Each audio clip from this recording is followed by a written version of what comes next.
Scream sliced its way into theaters in 1996, making a killing at the box office as the highest-grossing slasher upon its release. The film franchise and its characters have been horror staples ever since. As Universal's Halloween Horror Nights event has grown over the years, it has featured the silver screen's most frightening legends, from the classic monsters to modern-day slashers. That meant that Universal Studios was on a collision course to inevitably feature Ghostface at its annual Haunt event, and in 2015, it would finally happen. Universal Studios landed a deal to feature the original 1996 Scream movie in a haunted house for the 25th anniversary of Halloween Horror Nights. The park even prominently included a Scream logo in bold white letters on a promotional design, as found by HHN Rumors. Scream was looking promising to be in the lineup for HHN 25. However, the ad was never officially posted, and the haunted house that was under construction would be purged before the event started.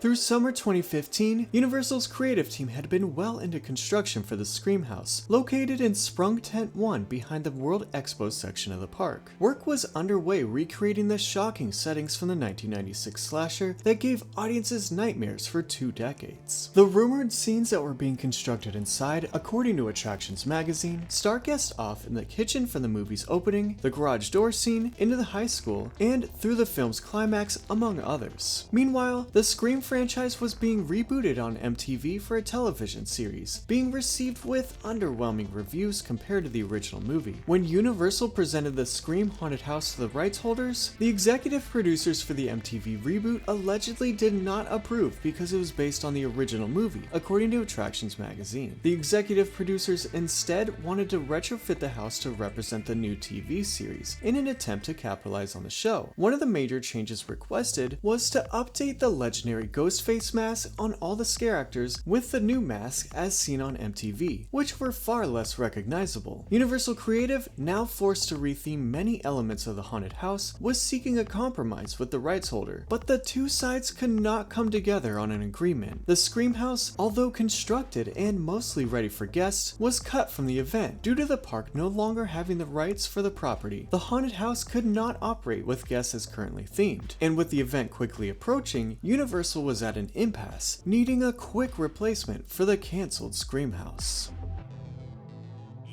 Universal Creative, needing a big name to replace Scream, turned to Universal Pictures for a new property. There, they found their solution, The Purge, a franchise that was used at the Orlando event a year earlier for a scare zone in 2014. With a tight deadline and a limited budget, the park had to move fast and resourcefully to transform the scrapped Scream House to fit a new story with different characters. The haunted house's infrastructure was already in place, and with not much of a choice and with time winding down, Universal repurposed much of the existing set for the new house. Mannequins, large set designs, and more carried over to The Purge. The cast was rumored to be made aware of the retheme about 1 to 2 weeks before rehearsals started. The Purge Haunted House opened in time for Halloween Horror Nights 25, and guests stepped into the walkthrough attraction that was sliced of most of its theming. Much like how Scream starts, the Purge House began with a kitchen scene, only to see converted mannequins that were modeled after Drew Barrymore's character in Scream. This scene with the tree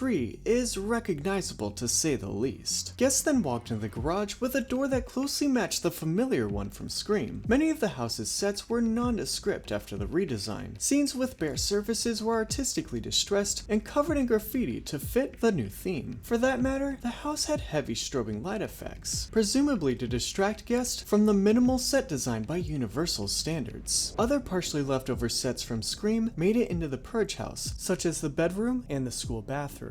Given the time constraint, Universal Creative did what they could to transform the house to take guests into an entirely different world. The house was disappointing for fans who knew what could have been, having sections clearly carried over from the cancelled house, like walking through the corpse of an attraction that never lived. It's hard to put blame on anyone for what happened, but the Scream House remains as one of the most notorious what-ifs in HHN history. With the new Scream movie hitting theaters in January 2022, the franchise may have a promising future. Never say never in the theme park world, but for now, Scream's legacy at Halloween Horror Nights lies among the infamous houses that died before opening.